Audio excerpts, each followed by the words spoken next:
दया प्रकट होगा, ईश्वर की करुणा प्रकट होगा उन पर, उस समय इस विधान की मंजूषा या पार्टी को निकाला जाएगा, तब तक यह गुप्त रहा जाएगा। ख्रिस्त में मेरे विश्वासी माता पिता और भाई बहन, यह 10 नियम की पार्टी, यह 10 नियम की पार्टी मूसा के जमाने में एक पत्थर पर लिखा गया था। 2 पत्थर की पार्टियां दी गई, जिसमें लिखा हुआ था, एक पार्टी में ईश्वर की आराधना करना, ईश्वर का नाम व्यर्थ न लेना और प्रभु का दिन पवित्र रखना, ये एक पार्टी में लिखा हुआ था। और दूसरी पार्टी में 4 से 10 तक की नियम जो दिया गया है, दूसरी पार्टी में लिखा गया था। पहला पार्टी ईश्वर के लिए, दूसरा पार्टी में समस्त पृथ्वी के मानव जातों के लिए जीने के लिए नियम दिया था ईश्वर। Hallelujah, hallelujah, hallelujah, hallelujah.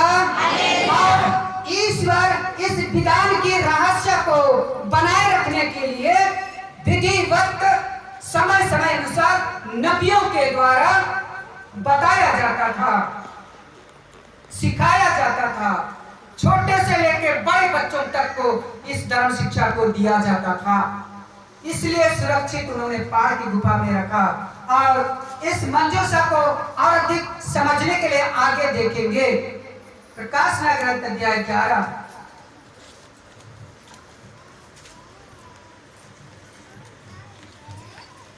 पद संख्या 19, अध्याय 12 पद संख्या 1-2।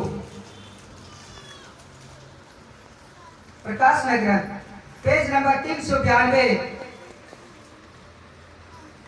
इधर बढ़िया से ध्यान दीजिए। उसके बाद में जानना चाहिए, हम कलीसिया में इतने विश्वासी हैं, माता मरियम के विषय में ज्यादा उल्लेख नहीं मिलता, इसलिए कोई बोल नहीं पाता है। तब स्वर्ग में ईश्वर का मंदिर खुल गया और मंदिर में ईश्वर के विधान की मंजूषा दिखाई पड़ी। Hallelujah, hallelujah, hallelujah. तब स्वर्ग में ईश्वर की मंदिर खुल गया और मंदिर में ईश्वर के विधान की मंजूषा दिखाई पड़ी। बिजलियां, वानियां और मेघ गर्जन उत्पन्न हुई, भूकंप हुआ और भारी ओलावृष्टि हुई।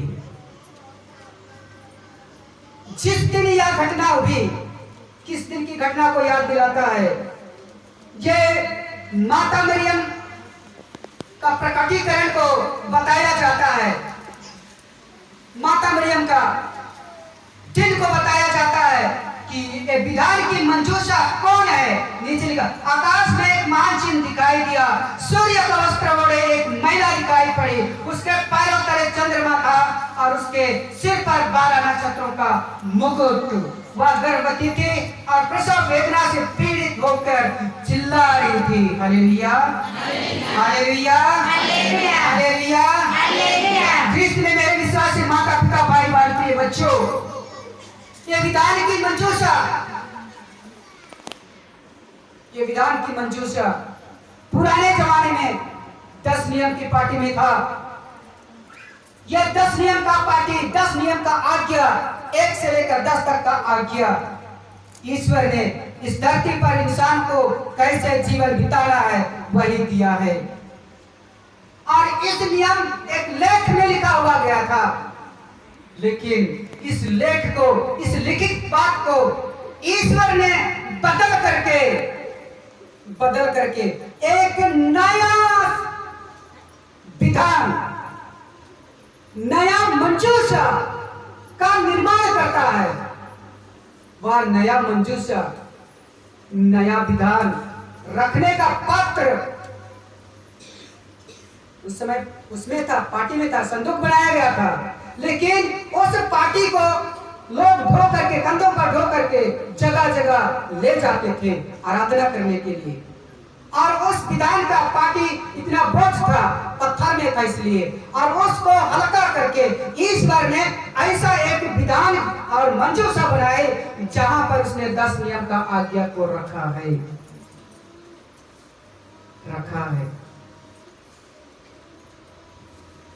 ईश्वर, लूकस का सुसमाचार खोलिए, अध्याय 1 पद संख्या 28 आगे पढ़िए।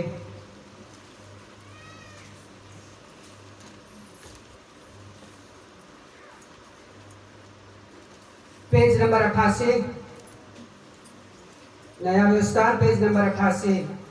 कोई पढ़िए 28 से। स्वर्गदूतों ने 35 तक, 28 से 35 तक पढ़िए। हाँ पढ़िए। स्वर्गदूतों ने उसके यहाँ अंदर आकर उससे कहा, प्रणाम प्रभु की कृपा पत्री, प्रभु आपके साथ है। वह इन शब्दों से घबरा गई और मन में सोचती रही कि इस प्रणाम का अभिप्राय क्या है। तब स्वर्गदूतों ने उससे कहा, मरियम डरिए नहीं, आपको ईश्वर की कृपा प्राप्त है। देखिए, आप गर्भवती होगी, पुत्र प्रसव करेगी और उनका नाम ईसा रखेंगी। वे महान होंगे और सर्वोच्च प्रभु के पुत्र कहलाएंगे। प्रभु ईश्वर उन्हें उनके पिता दाऊद का सिंहासन प्रदान करेगा। वे याकूब के घराने पर सदा सर्वदा राज्य करेंगे और उनके राज्य का अंत नहीं होगा। पर मरियम ने स्वर्गदूतों से कहा, क्या कैसे हो सकता है? मेरा तो पुरुष से संसर्ग नहीं है। स्वर्गदूतों ने उत्तर दिया, पवित्र आत्मा आप पर उतरेगा और सर्वोच्च प्रभु की शक्ति की छाया आप पर पड़ेगी।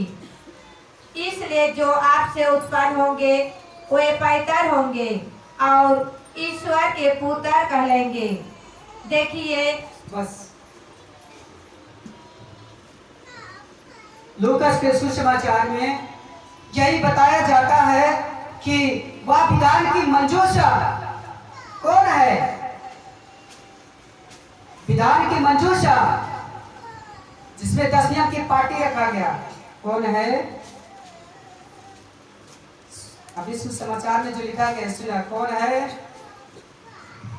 माता मरियम। कौन है? माता मरियम। विधान की मंजूषा माता मरियम का गर्भ है। Hallelujah, hallelujah. स्वर्गदूत वहां प्रणाम करता है। प्रणाम प्रभु की कृपा पात्री। प्रणाम किसको किया जाता है? हेलो, किसको प्रणाम करते हैं? वास्तव में अधिकतर स्कूल या पाठशालाओं में बच्चे गुरुजी को क्या बोलते हैं? क्या बोलते हैं? जोर से बोलिए ना। प्रणाम। अपने से बड़ों को भी प्रणाम कहा जाता है। अपने उम्र से बड़े हुए जितने लोग, सभी को प्रणाम किया जाता है।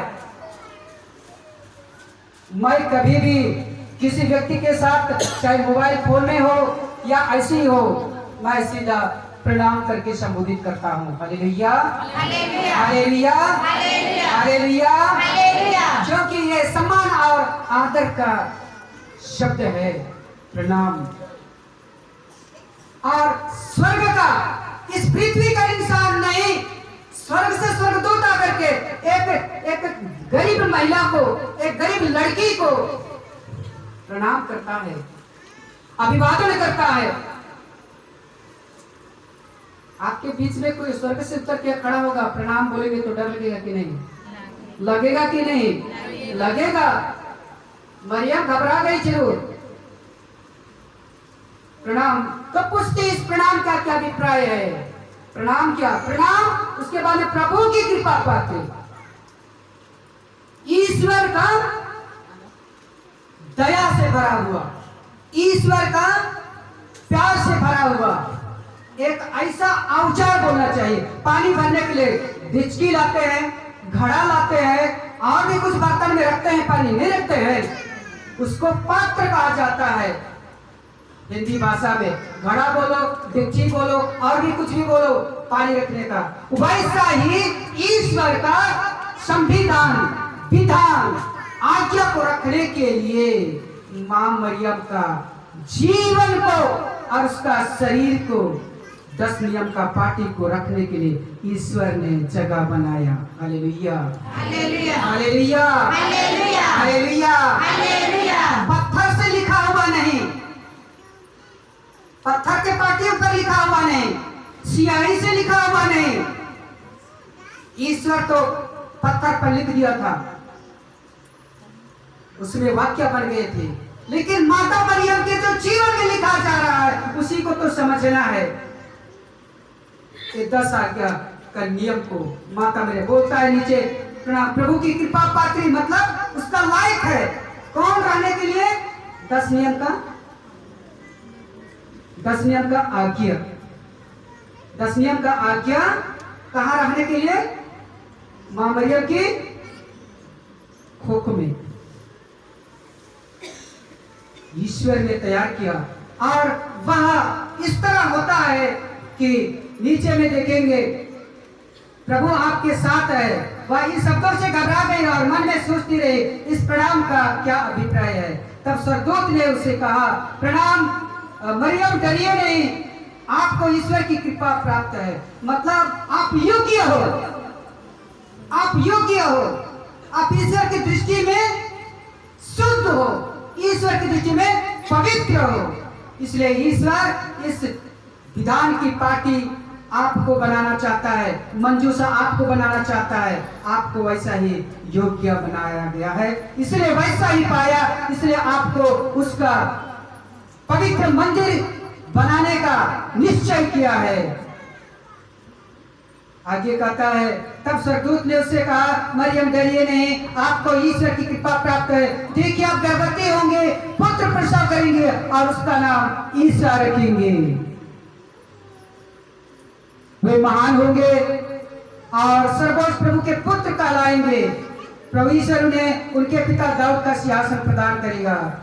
याकूब के घराने पर सदा सर्वदा राज्य करेंगे और उनके राज्य का अंत नहीं होगा। पर मरियम ने स्वर्गदूत से कहा, यह कैसे हो सकता है? मेरा तो पुरुष से संसर्ग नहीं है।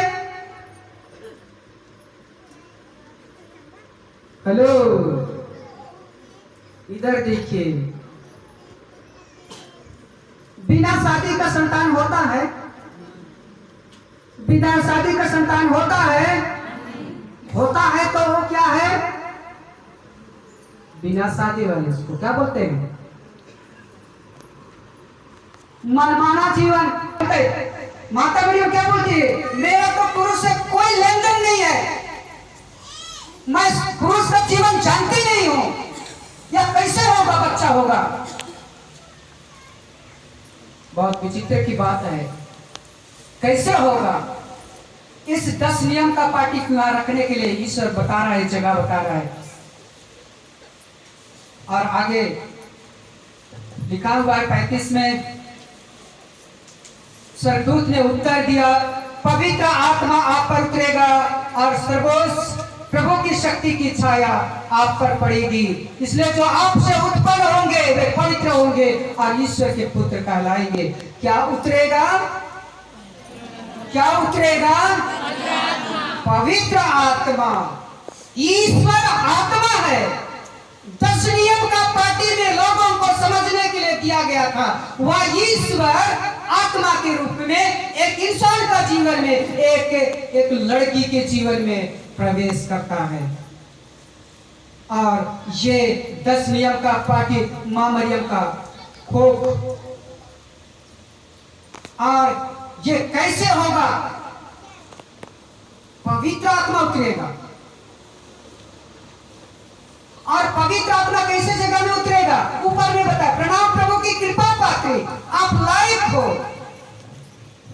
आज मेरा और आपके जीवन में, किसी के जीवन में भी जो विश्वास करता है, प्रभु को मानता है, उसके जीवन में पवित्र आत्मा निवास क्यों नहीं करता है? आज पवित्र आत्मा का जीवन क्यों नहीं जी पा रहा है? चाहे कोई भी इंसान हो इस धरती में जो प्रभु को मानता है, आज पवित्र आत्मा का निवास स्थान ईश्वर योग्य नहीं पा रहा है। प्रार्थना तो कर रहे हैं, दुआ तो कर रहे हैं, लेकिन उसको आकर के रहने के लिए जगह नहीं है।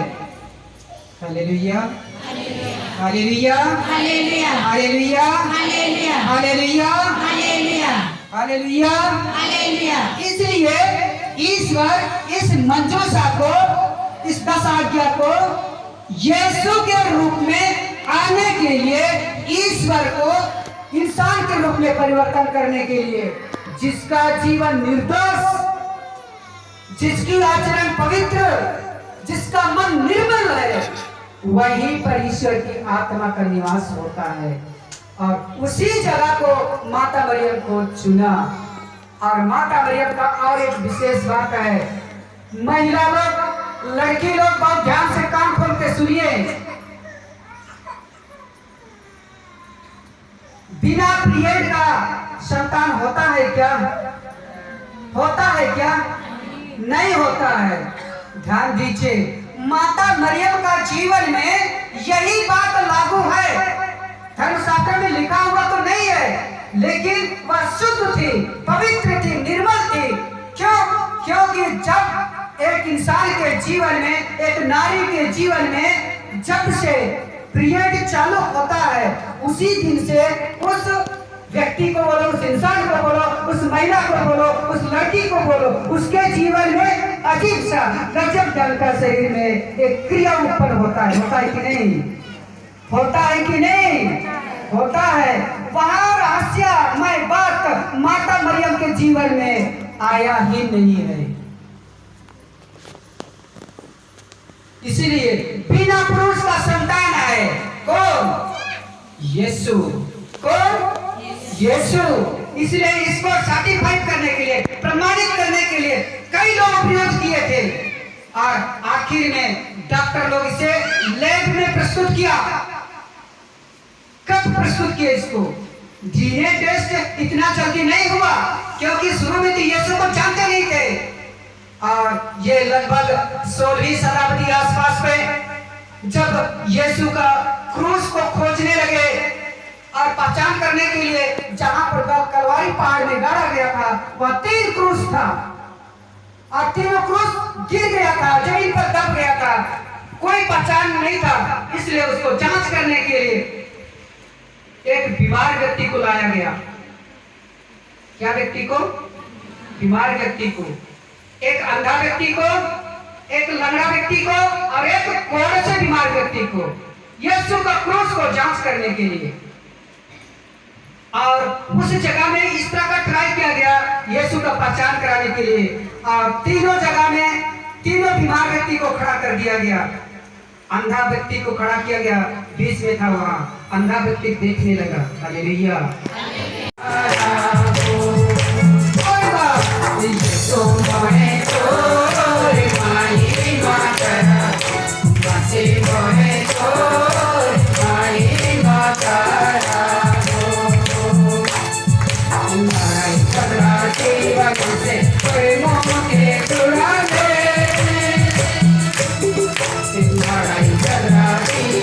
Say